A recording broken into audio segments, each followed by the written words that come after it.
Et si tu pouvais utiliser la zone 2 pour progresser tes entraînements sans nécessairement améliorer ton endurance? On entend souvent parler des bienfaits de la zone 2 pour le système cardiovasculaire, mais il y a un autre levier de progression que tu peux activer grâce à la zone 2 qui fonctionne pour les sports de force, pour les sports collectifs et même pour les sports de haute intensité comme le crossfit ou les sports de combat. Mais avant de parler de ce levier de progression important que tu peux activer grâce à la zone 2, faisons un petit rappel sur la zone 2, qu'est-ce que c'est et quels sont ses bienfaits. Pour parler simplement, la zone 2, c'est un entraînement continu à basse intensité qui va être pratiqué typiquement en vélo, en course à pied, pour des durées d'entre 30 et 60 minutes, voire plus pour certains. Ce type d'entraînement va t'aider à développer ta capacité à utiliser l'oxygène, à rendre tes muscles plus endurants, à développer ton système cardiovasculaire et même avoir une influence positive sur ton système nerveux et ton système hormonal. Et bien entendu, on va développer sa capacité de travail et son endurance via la zone 2. Mais le levier de progression dont je voulais parler dans cette vidéo, c'est le volume d'entraînement. Parce que peu importe le type de sport que tu pratiques, si tu peux t'entraîner plus, tu vas pouvoir t'améliorer plus rapidement. Et on sait que tu pratiques un sport d'endurance comme le biathlon ou un sport de force comme l'haltérophilie, la quantité d'entraînement que tu fais dans la semaine va avoir une incidence importante sur les performances que tu vas pouvoir exprimer. Mais c'est pas toujours évident d'augmenter son volume d'entraînement si par exemple tu pratiques la force athlétique et que tu t'entraînes 3 fois par semaine, et ben peut-être que rajouter un 4e entraînement de force athlétique lourd dans la semaine sera un petit peu trop pour ta capacité actuelle de récupération. Et c'est là que tu peux utiliser la zone 2 comme étape intermédiaire. Je t'explique.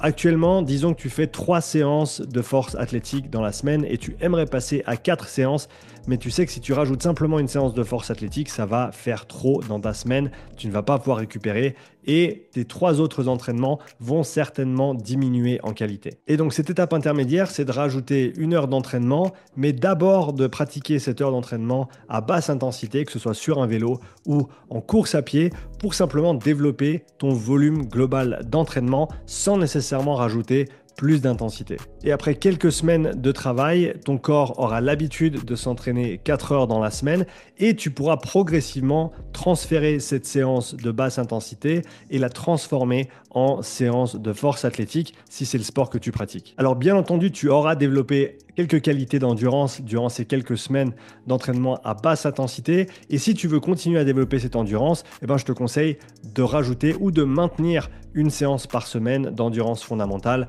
peu importe ta discipline sportive. Si tu es limité par le temps et que tu ne peux pas le faire toute l'année, pense à faire de la basse intensité lorsque tu es dans des phases d'entraînement qui sont plus loin des compétitions et au fur et à mesure que tu te rapproches de ta compétition ou du moment où tu veux être à ton pic de forme,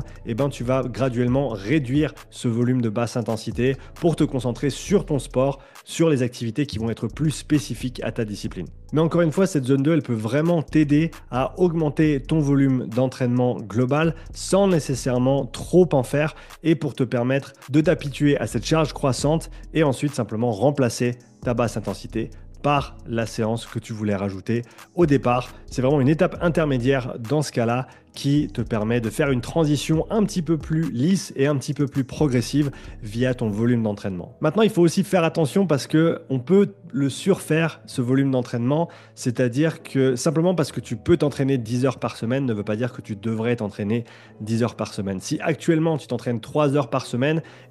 la prochaine étape c'est de passer à 4 heures, peut-être à 5 heures, mais tu veux pas griller tes cartouches de volume trop tôt. Ce que je veux dire par là, c'est que si tu t'aventures un petit peu trop loin dans ce volume trop tôt,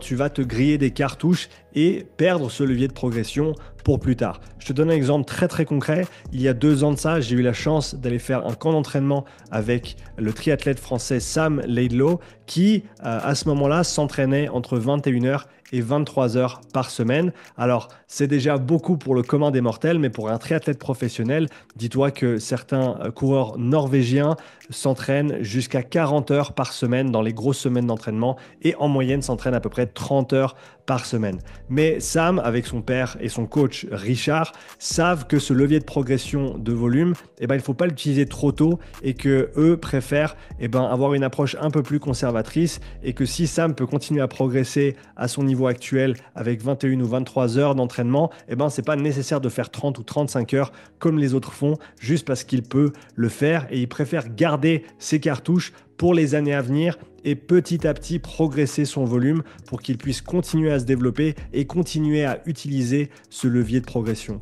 Donc pour toi, même si tu t'entraînes 2 heures ou 3 heures par semaine, la leçon c'est que ça ne sert à rien de faire un énorme saut en volume d'entraînement. C'est mieux de rajouter un petit peu de travail dans ta semaine, un petit peu de volume d'entraînement, d'essayer de tirer un maximum de résultats de cette heure supplémentaire dans les mois, voire les années qui viennent. Et lorsque tu vois que ces 4 heures ne sont plus suffisantes pour progresser, là c'est le moment de rajouter 1 heure ou 2 heures supplémentaires avec encore une fois cette étape intermédiaire de la zone 2 qui peut être intéressante pour cette progression de volume petit à petit au fil du temps. Si tu veux en savoir plus sur la zone 2 et comment tu peux la gérer avec la fréquence cardiaque et avec ton ressenti, tu peux accéder à mon guide gratuit sur l'endurance dans la description. Merci d'avoir regardé cette vidéo et on se voit bientôt pour la prochaine. Ciao!